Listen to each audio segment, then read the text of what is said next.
नमस्कार, स्वागत है आपका हमारे चैनल में। मैं रानी गुप्ता आपके साथ। बड़ी खबर सामने आ रही है। आपको बता दें कि एक बार फिर से आम आदमी पार्टी के नेता संजय सिंह ने अडानी को लेकर के केंद्र सरकार पर निशाना साधा है और उनका कहना है कि ये सिर्फ अडानी का घोटाला नहीं है, ये अडानी और मोदी का घोटाला है। दरअसल देखने को मिल रहा है कि जो एक बार फिर से स्पीडली रिकवरी की जा रही है अडानी के शेयर्स में, तो ये कहीं ना कहीं विपक्ष के लिए किसी बड़े सदमे से कम नहीं है, क्योंकि हिंडनबर्ग की जो नेगेटिव रिपोर्ट आई थी इससे काफी ज्यादा नुकसान अडानी ग्रुप को झेलना पड़ा था, जिसके बाद एक के बाद एक करके तमाम जो शेयर्स थे वो लगातार गिरते हुए नजर आए थे जब ये रिपोर्ट 24 जनवरी को पब्लिश हुई थी। अब जहां तमाम जो लीगल एक्शंस हैं वो अडानी ग्रुप के द्वारा लिए जा रहे हैं। अगर इंडिया की बात की जाए तो यहां पर भी सुप्रीम कोर्ट में वकीलों के द्वारा याचिका दायर की गई है कि कैसे हिंडनबर्ग ने नेगेटिव रिपोर्ट पब्लिश की, जिससे कि उनके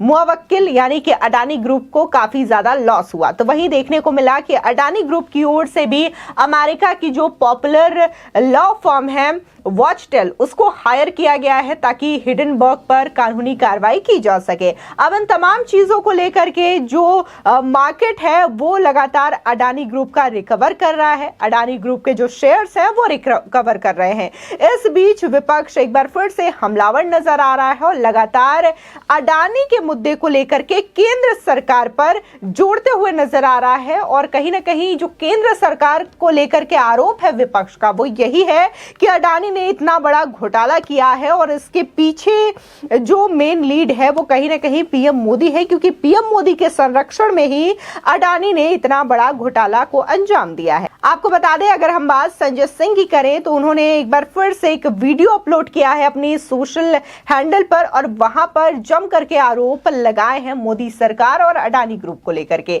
उनका कहना है कि प्रधानमंत्री मोदी के संरक्षण में अडानी ने बहुत सारे घोटाले किए हैं, क्योंकि नरेंद्र मोदी की सरकार ने 2.5 लाख करोड़ रुपए का कर्ज अडानी को दिया, जिसके बाद वो अपना बिजनेस चलाने में सफल हुए। इसी के साथ ही उन्होंने एक और आरोप लगाया है और उनका कहना है कि अडानी की 38 से भी ज्यादा ऐसी कंपनियां हैं जो कि विदेशों में ओपन की गई हैं और ऐसे कंट्रीज में जहां पर टैक्स नहीं लगता है, टैक्स पे छूट है। इसी के साथ ही उनका एक और आरोप है और उनका यह कहना है कि 6 कंपनी जो है वो पूरी तरीके से फेक है और सबका पता एक है, उनके जो एम्प्लॉइज हैं वो एक है, उनके जो ओनर हैं वो एक है। यानी कि इन तमाम चीजों को लेकर के संजय सिंह ने आरोप लगाया है। लेकिन गौर करने वाली बात यह है कि ये तमाम चीजें जब संजय सिंह कहते हैं तो उनके पास प्रूफ नहीं दिखा रहे हैं। वो ना तो ये कह रहे हैं कि वो जो 6 कंपनियों का उन्होंने जिक्र किया कि 6 कंपनियों का पता एक है, तो यहां पर तमाम लोग ये सवाल उठा रहे हैं, जब संजय सिंह इतनी चीजें बता ही रहे हैं अडानी ग्रुप को लेकर के, तो उन्हें 6 कंपनियों का नाम भी बताना चाहिए और वो ऐसे कौन से कंट्रीज हैं जहां पर 38 से भी ज्यादा जो अडानी ग्रुप की कंपनियां हैं उनके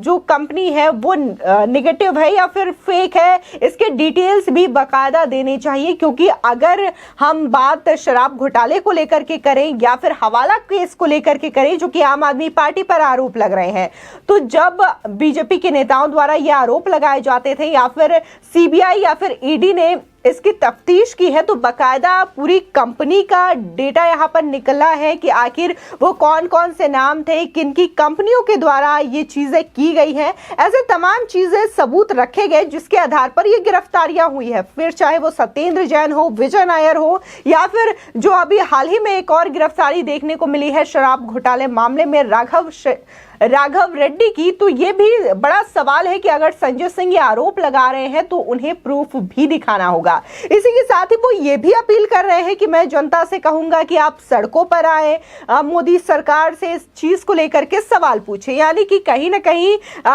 उनको लोगों को सड़कों पे आने के लिए ये बोला जा रहा है, अपील की जा रही है संजय सिंह के द्वारा, ताकि देश में अशांति का माहौल उत्पन्न हो सके। उनका कहना है कि मैं संसद में तो आवाज उठा ही रहा हूं, आप सड़कों पर आकर के ये सवाल पूछे, जिसके बाद तमाम लोगों ने उनके इस वीडियो पर रिएक्ट किया है। सबसे पहले तो लोगों ने उनकी जमकर के क्लास लगाई है और उनका कहना है कि अगर आप इतना ज्यादा कानून को मानते हैं और ये कहते हैं कि घोटाला हुआ है, तो सबसे पहले तो आपकी पार्टी को ही जवाब देना चाहिए, क्योंकि सत्येंद्र जैन जो कि जेल मंत्री है वो अपने ही जेल में बंद है, तिहाड़ जेल में वो इस वक्त बंद है। मनी लॉन्ड्रिंग का आरोप है और उनके कई सारे वीडियोस भी सामने आए थे जिसमें वो कैसे जेल के अंदर मसाज का आनंद ले रहे हैं, स्वादिष्ट व्यंजनों का आनंद ले रहे हैं। तो ये बताने की जरूरत नहीं है कि इस वीडियो को भी लेकर के काफी ज्यादा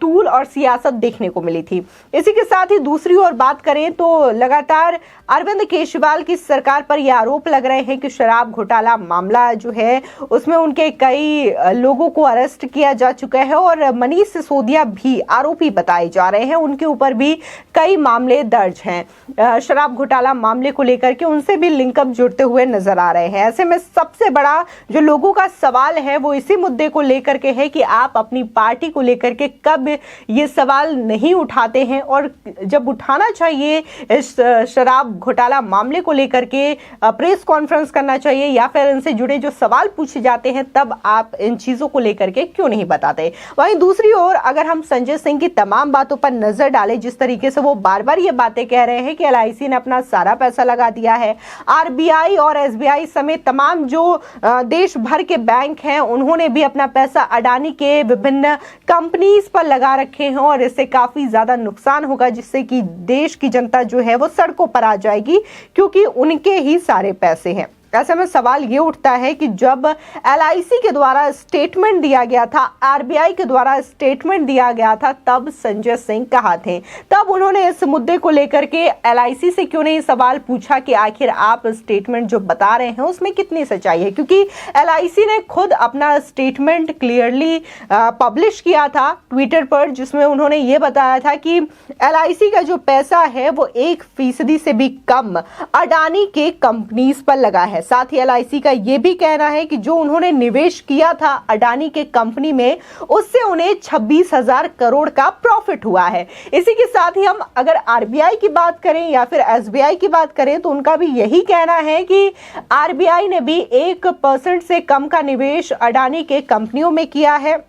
और तमाम जो बैंक हैं वो उनके सारे खातों को लेकर के या फिर जितने भी इन्वेस्टमेंट होते हैं सभी पर निगरानी रखती है। इसी के साथ ही देखने को मिल रहा है कि लगातार हिंडनबर्ग की जो रिपोर्ट है उसने कहीं ना कहीं विपक्ष को एकजुट करने का काम किया है, क्योंकि चाहे फिर वो हिंडनबर्ग की रिपोर्ट का असर हो या फिर जो BBC की डॉक्यूमेंट्री जो कि प्रधानमंत्री नरेंद्र मोदी पर बनाई गई थी, इस चीज को भी लेकर के विपक्ष काफी ज्यादा एकजुट दिखाई दे रहा था। ऐसे में लोग सवाल पूछ रहे हैं कि जब भी विदेशों के द्वारा इस तरीके से प्रोपेगेंडा फैलाने की कोशिश की जाती है अपने ही देश को लेकर के, तो तमाम जो विपक्ष हैं वो एकजुट नजर आते हैं, ना कि अपने सरकार के साथ नजर आते हैं और ना ही इस देश की जनता के साथ नजर आते हैं, बल्कि इस चीज को भी लेकर के सियासत करते हुए ये तमाम विपक्षी पार्टी नजर आते हैं। बता दें कि संजय सिंह बार बार जो आरोप लगा रहे हैं इसको लेकर के लोग यही सवाल कर रहे हैं कि जो आप कंपनियों का नाम बता रहे हैं, जिसमें से आपका कहना है कि जो कंपनियां हैं 6 कंपनी,